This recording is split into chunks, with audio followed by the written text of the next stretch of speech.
मृत्यु तो अपने आप होती है, उसके लिए प्रयास मत कीजिए। जीने के लिए पैदा हुई हो, मरने के लिए नहीं। समय पूरा होगा खुद ही मर जाओगे। जिंदगी में मारना है तो काम क्रोध को मारो, लोभ मोह को मारो, अहंकार ईर्ष्या को मारो, आलस्य को मारो, अपने अंदर की बुराइयों को मारो। इस शरीर को जहर पीकर क्यों मारते हो? आपका जीवन मंगलमय होगा। तो कबीर से ये दूसरा प्रश्न पूछा गया है। सबके उत्तर अभी आ रहे हैं, थोड़ा सा चल ले तो। तीसरा प्रश्न भक्त ने पूछा है, हे कबीर देव, मनुष्य इतना बुद्धिमान प्राणी है लेकिन फिर भी ये गंदी आदतों में कैसे फंस जाता है? कहीं ये बीड़ी पीता है, कहीं सिगरेट पीता है, कहीं पुड़िया खाता है, कहीं आलस्य की आदत बना लेता है, और कभी कभी ये झूठ बोलने की आदत। एक आदमी अनेक आदत का शिकार हो जाता है, ऐसा कैसे होता है? तो कबीर ने तीनों प्रश्नों का उत्तर एक ही दिया। क्या? एक उत्तर है, हरि बीनु भर्म बिगुरु चनि गंदा, बिगुरु चनि गंदा। हरि बीनु, जब तक हरि का बोध नहीं है, हरि यानी आत्मा, आत्म ज्ञान के बिना भ्रम भी नहीं कटेगा, उलझन भी नहीं मिटेगी, और गंदी आदत भी नहीं छूटेगी। अगर ये चीजें हैं, उलझन भी है, टेंशन भी है, गंदी आदतों के शिकार तुम हो, तो इसका अर्थ सिर्फ इतना है, भ्रम में तुम पड़े हो।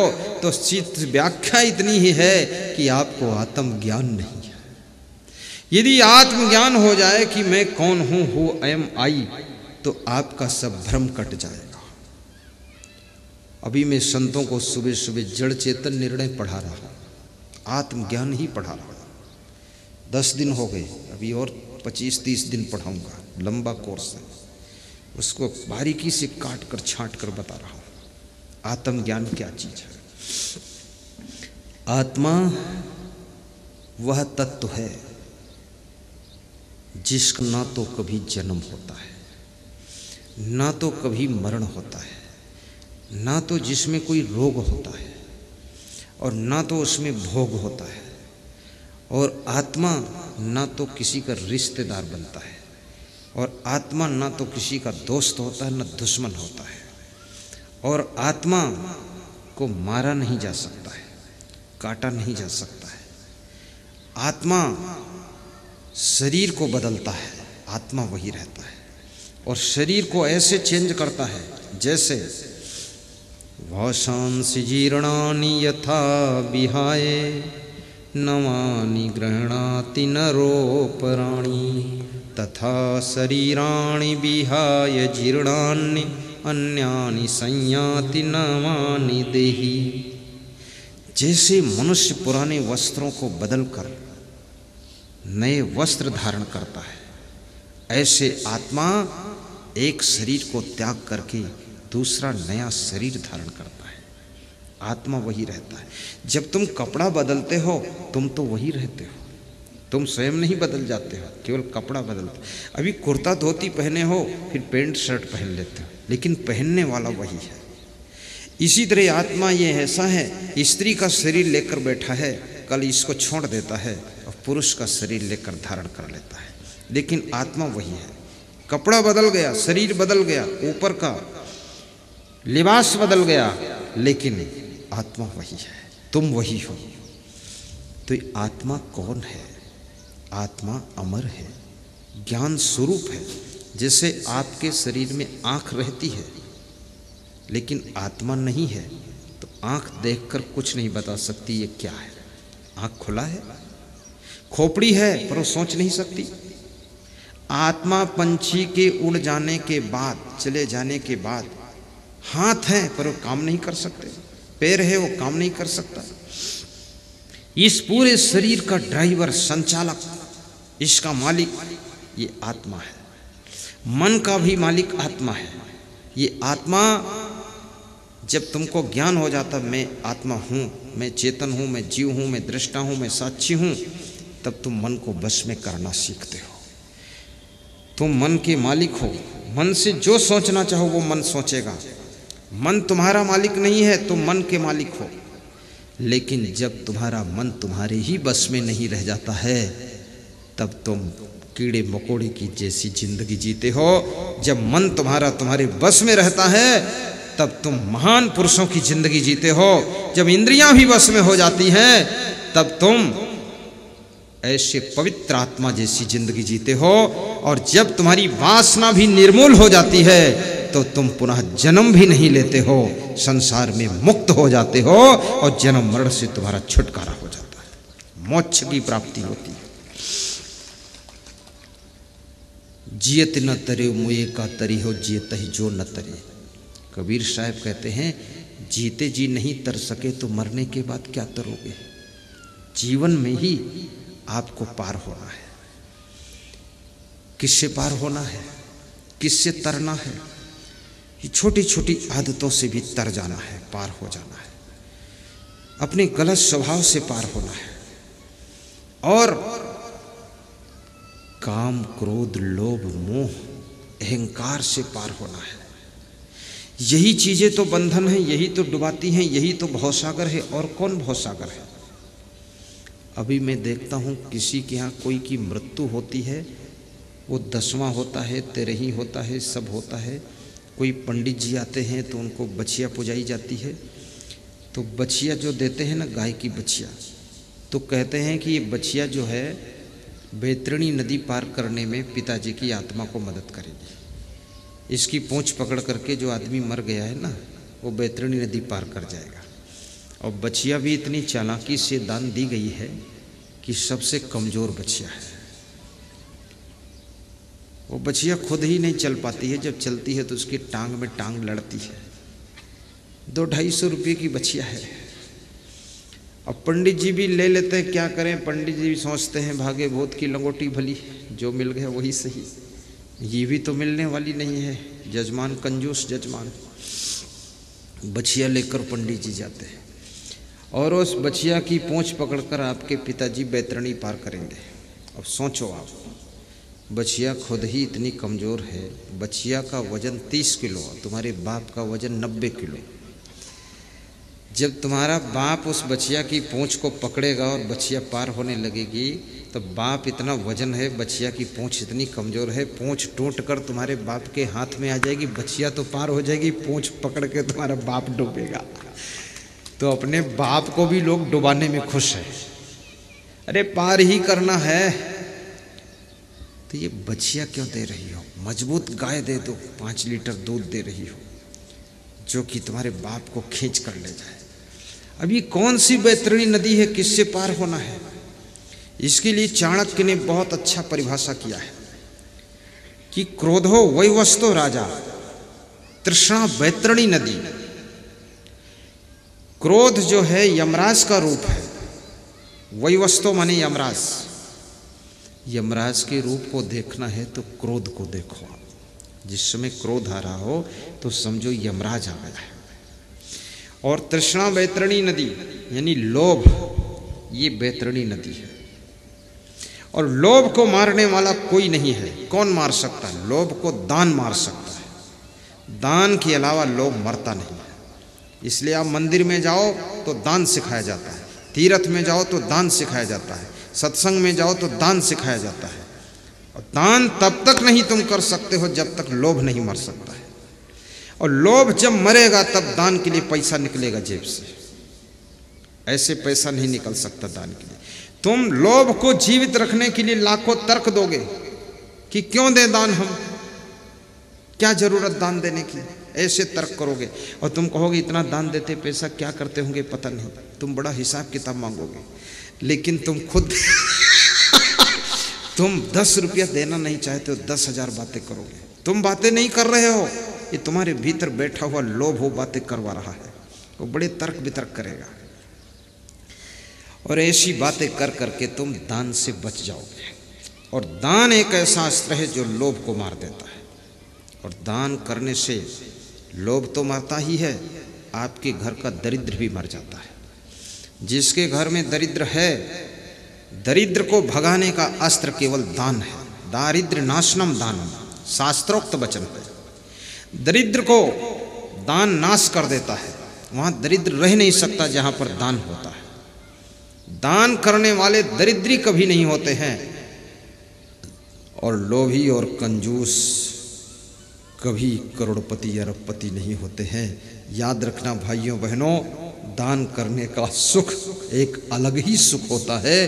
वो सुख जिसको मिल गया, क्योंकि वो सुख दान करने से नहीं मिलता है, वो सुख लोभ के मरने से मिलता है। और दान करने से लोभ मरता है, और लोभ के मरते ही वो सुख मिलता है, जो कि लोभ के रहने से सुख मिलने वाला नहीं था। और लोभ जो ही मरता है तो ही सुख पैदा हो जाता है, और दान के अस्त्र से मरता है। इसलिए खुले दिल से दान देना चाहिए। आपके गांव में मंदिर बन रहा हो, उसमें दान दीजिए। आश्रम बनाना हो, दान दीजिए।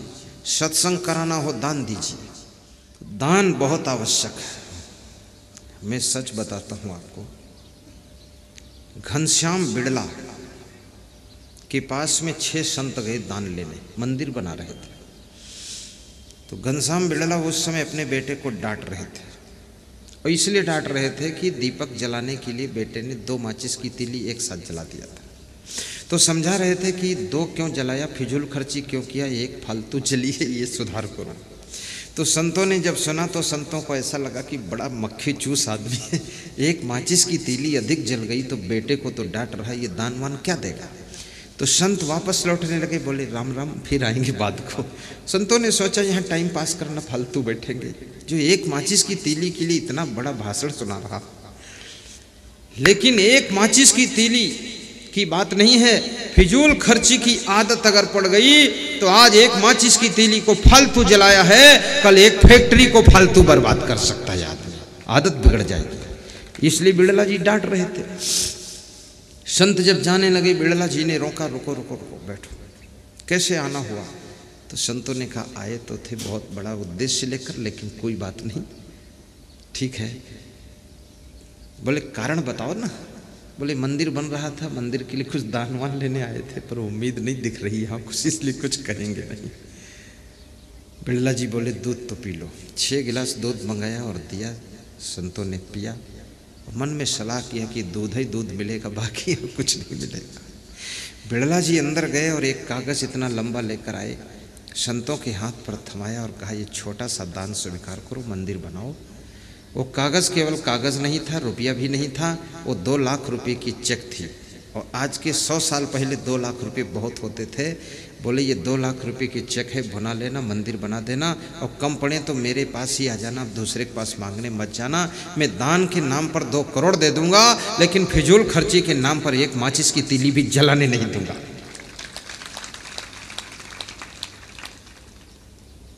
छोटी सी आदत को भी कंट्रोल कीजिए। दान करने वाले बिड़ला जी के पास में 52 शुगर फैक्ट्री थी, और कितने बड़े बड़े उनके कारखाने हैं, कितनी बड़ी हस्ती है। आप इतना दान तो नहीं दे सकते हो, लेकिन मैं इतना जरूर कहता हूँ, जितना दे सकते हो उतना दान करना शुरू करो। और दान करोगे तो धार्मिक भावना जगेगी, धार्मिक भावना जगेगी तो बुराइयों से, व्यसनों से तुम बचोगे, और व्यसन बुराई से बचोगे, अवगुणों से बचोगे तो मेहनत करोगे, मेहनत करोगे धनवान बनोगे, धनवान बनोगे तो अच्छा मकान बनाओगे, और आपकी उन्नति हो जाएगी। दान करने वाला आदमी धर्म से जुड़ जाता है, और धर्म में वह ताकत है कि उस आदमी को बुराइयों से बचा लेता है, फिर वो आदमी महान, धनवान, बुद्धिमान बनता चला जाता है। इसलिए कृपया दान कीजिए।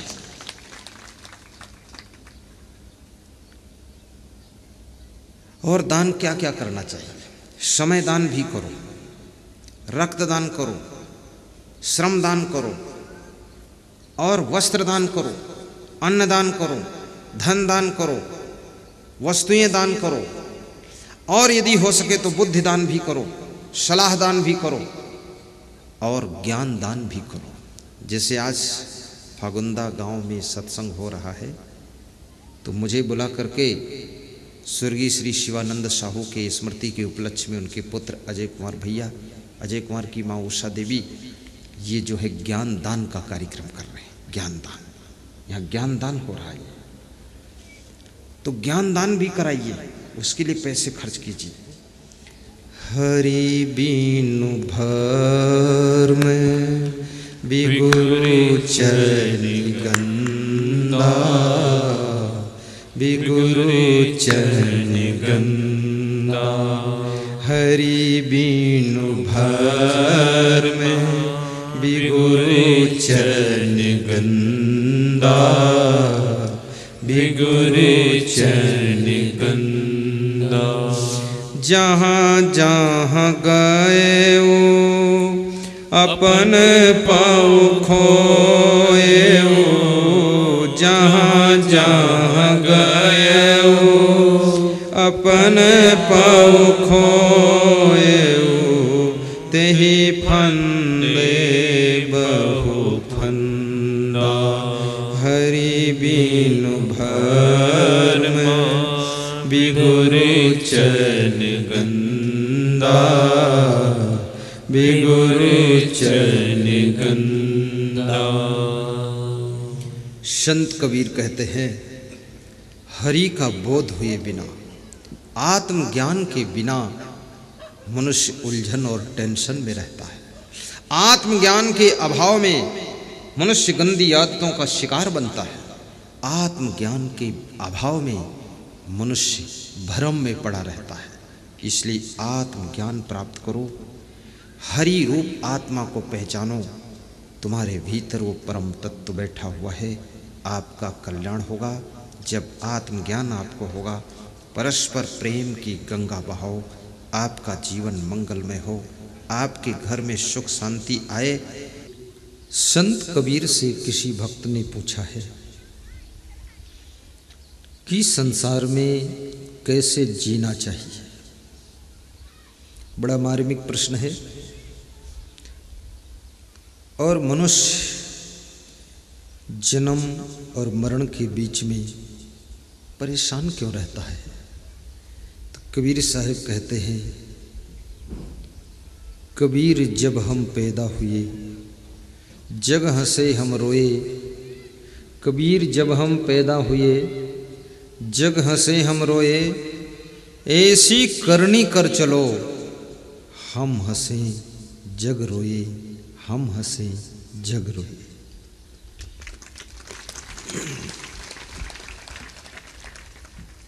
कबीर साहब का लोहा पूरा विश्व मानता है। इंग्लैंड के एक बहुत बड़े फिलासफर ने कहा था, कबीर अगर मेरे देश का होता तो आज तक मैं उसको विश्व में छा देता। ये हिंदुस्तान के लोग कबीर को प्रकट नहीं कर पाए, प्रचार नहीं कर पाए। हिंदुस्तान में ही उसका प्रभाव दिखता है, बाकी देशों में कम है।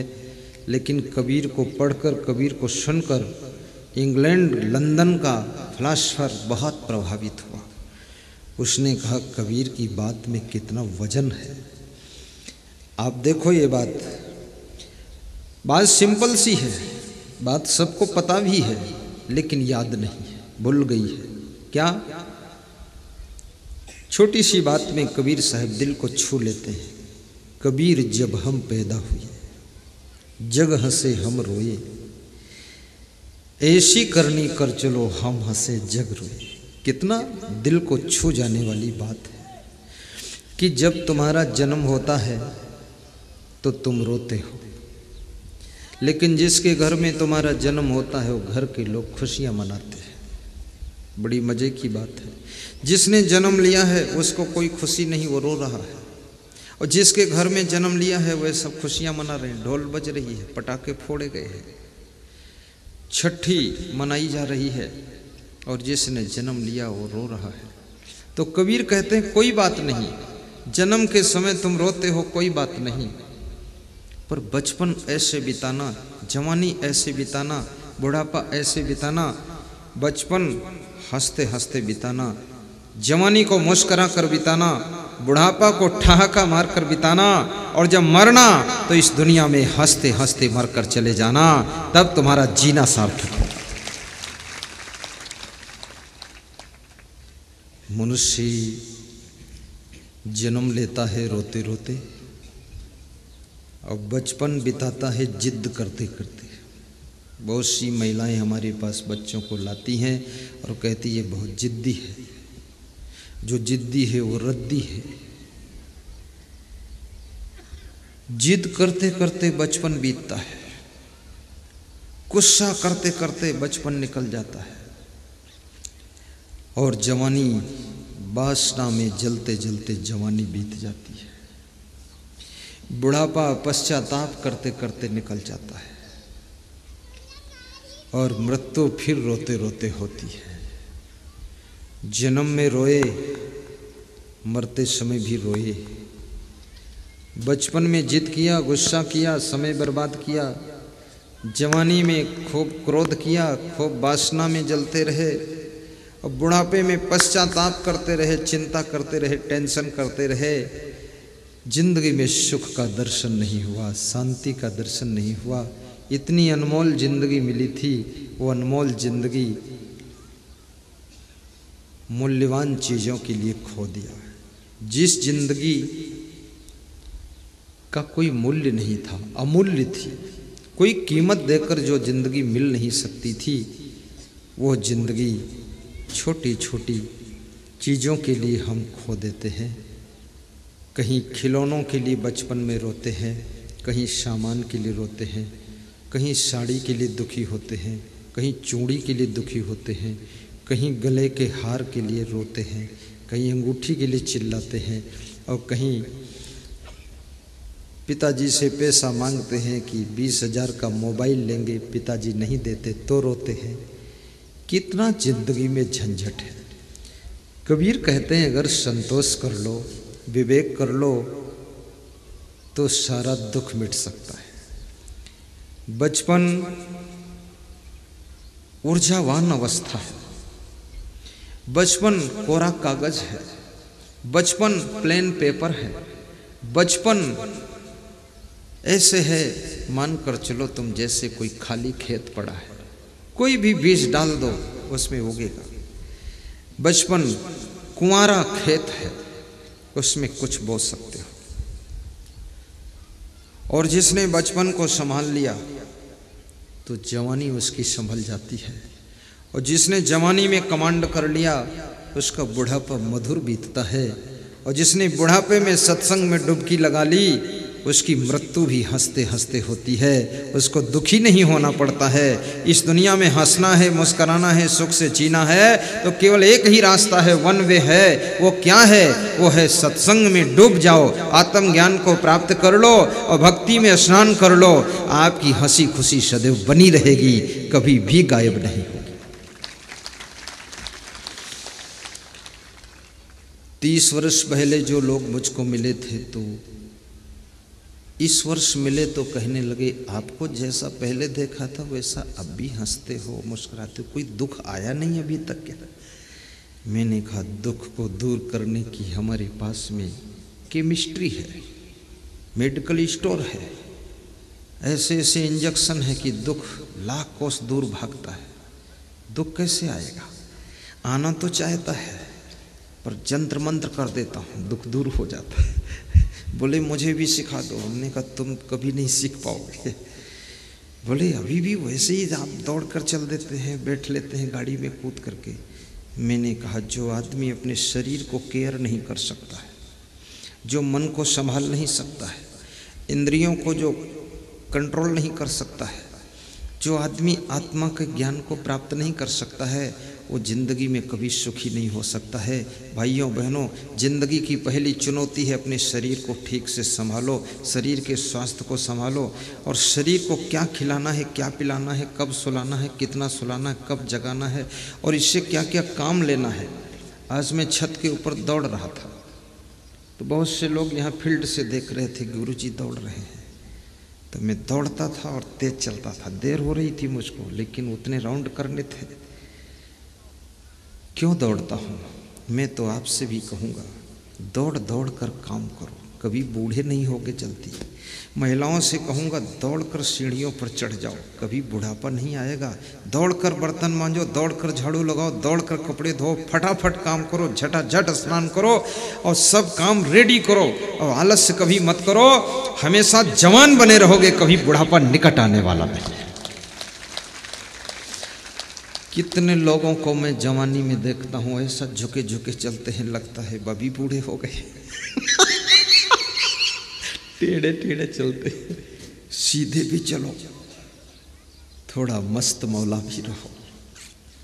इस दुनिया में न सम्मान की ख्वाहिश रखो, न अभिमान की अंदर जगह रखो और न अपमान की चोट से घायल हो। जो मिल गया है उसमें अपने को एडजस्ट करो, जो ज़रूरत है उसके लिए अपने को सिलेक्ट करो, जो बुराइयां हैं उनसे स्वयं को रिजेक्ट करो और जो अच्छी राह है उसको करेक्ट करो। आपकी ज़िंदगी धन्य होगी। जीवन में दुख तो है ही नहीं, ये तो लोग जानबूझकर दुख बनाते हैं। बहुत अज्ञानी लोग हैं, खूब खोद खोद कर ताल बनाते हैं और उसमें फिर डूब जाते हैं। कोई दुख नहीं है। गुड़ाखू घिसोगे दुख आएगा, तमाकू खाओगे दुख आएगा, पान चबाओगे दुख आएगा। तुम कहते हो हम पान चबा रहे हो, पान कहता हम तुम्हारे दांत चबा रहे हैं। तुम कहते हो हम गुड़ाखू घिस रहे हैं, गुड़ाखू कहता हम तुमको घिस रहे हैं। अब क्या सत्य है? आखिरी में गुड़ाखू तो अब भी जिंदा है और घिसने वाले घिस के चले गए। तो ये शराब पियोगे दुख आएगा, आलस्य करोगे दुख आएगा, गुस्सा करोगे दुख आएगा, फिजूल खर्ची करोगे दुख आएगा, सत्संग में नहीं जाओगे दुख आएगा, क्रोध करोगे दुख आएगा, लालच करोगे दुख में फंस जाओगे, अहंकार करोगे बहुत दुख पाओगे, नम्र रहोगे बहुत सुख पाओगे, सरल रहोगे सुख पाओगे, संतोष करोगे सुख के सागर में डूब जाओगे, प्रसन्न रहोगे आनंद आ जाएगा, टेंशन में रहोगे दुख पा जाओगे, खुश रहोगे टेंशन भी दूर हो जाएगी, सुखी हो जाओगे। याद रखना, सुख और दुख की चाबियां तुम्हारे पास में हैं, हर व्यक्ति के पास में हैं। अपने अपने सुख और दुख के तुम मालिक हो, इसलिए आप अपनी उस चाबी को लगाइए जिससे सुख की गाड़ी स्टार्ट होती है। दुख की गाड़ी पर क्यों बैठकर चल रहे हैं? हमेशा उन्नति के लिए सोचिए। कितने घरों में न उन्नति के लिए सोचते हैं, न विकास के लिए सोचते हैं, न मकान के लिए सोचते हैं, न गाड़ी के लिए सोचते हैं, कुछ नहीं, केवल लड़ाई के लिए सोचते हैं कि ससुर को अब की अगले दिन लड़ाई होगी, ससुर को हरा दूंगी और सासू को गिरा दूंगी और जेठ को तो ऊपर फेंक दूंगी और देवर को लेवर बना दूंगी।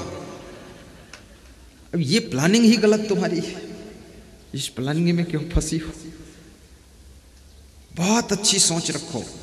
मैंने महाभारत सुना है, तुमने भी सुना होगा, ये कौरव पांडवों की महाभारत। तो मुझे तो ऐसा लगा कि भागुंदा गांव में जैसे लोग समझदार रहते, इससे भी कम समझ के लोग थे कौरव पांडव। बहुत मोड़ बुद्धि के थे। उन्होंने कभी भी प्लानिंग बनाया ही नहीं कि सड़क बनाना है, बगीचा लगाना है या पानी टंकी बनाना है। उनके घर में रोज कलह कलेश, रोज वही मीटिंग, रोज वही झगड़ा, रोज बकवास, रोज झंझट। तो मुझे तो लगता ये तो नंबर 1 के मूर्ख लोग थे। भले उनका नाम चाहे शांतन हो, राजा का नाम, पर शांति तो बिल्कुल नहीं थी, बहुत कम बुद्धि का था। क्योंकि वो गंगा किनारे जाता है तो गंगा में मोहित हो जाता है, और जमुना किनारे जाता तो जमुना में मोहित हो जाता है, और नाव पर बैठता तो सत्यवती में मोहित हो जाता, और भैंस के पास खड़ा तो भैंस में मोहित हो जाता। ऐसा आदमी कभी सुखी नहीं हो सकता। दुनिया के लोग तुमको मोहित करें, सम्मोहित करें, आकर्षित करें, जादू जंतर मंत्र तंत्र करें, लेकिन दुनिया की कोई शक्ति आपको मोहित ना कर पाए, तब आप दुख से ऊपर उठ सकते हो और दुनिया के लिए बहुत बड़ा काम कर सकते हो। ये मोहित होना। फिर उनके बेटे पैदा होते हैं, देवव्रत हैं। अपने बाप के चक्कर में देवव्रत की भी जिंदगी बर्बाद हो गई। वो भीष्म पितामह बने। वो बहुत रोते रहे, उलझे रहे, हस्तिनापुर की रक्षा कर रहे हैं। अरे हस्तिनापुर की रक्षा करनी है तो सबसे पहले धृतराष्ट्र को डांटो कि ये दुर्योधन के चक्कर में क्यों पड़ा हुआ है। अन्याय की संगत करने वाला, अन्याय का साथ देने वाला स्वयं ही पहले पिस जाता है। और अन्यायी से अलग हट जाने वाला सुरक्षित हो जाता है। भीष्म पितामह हस्तिनापुर की रक्षा कर रहे हैं। ये समझदारी का विषय नहीं है। जो लोग अन्याय कर रहे हैं उनकी तरफ से युद्ध करने के लिए आप क्यों खड़े हो गए? आपको नहीं खड़ा होना चाहिए। युधिष्ठिर जैसे लोग जुआ खेल रहे हैं, हद मार दी। दुर्योधन जैसे लोग गंधर्वों की बेटी को दौड़ा कर पकड़ना चाहते हैं। ये सारी फैमिली ही काम क्रोध लोभ मोह में डूबी हुई है, अहंकार में डूबी हुई है। इसलिए कौरव पांडवों के बीच में महाभारत हुआ है। भाइयों बहनों, जो लोग काम क्रोध लोभ मोह अहंकार को नष्ट कर देते हैं, दया क्षमा संतोष विवेक विचार में डुबकी लगाते हैं, उनके घर में महाभारत नहीं होता है, वहां पर रामचरितमानस होता है, वहां रामचरितमानस होता है।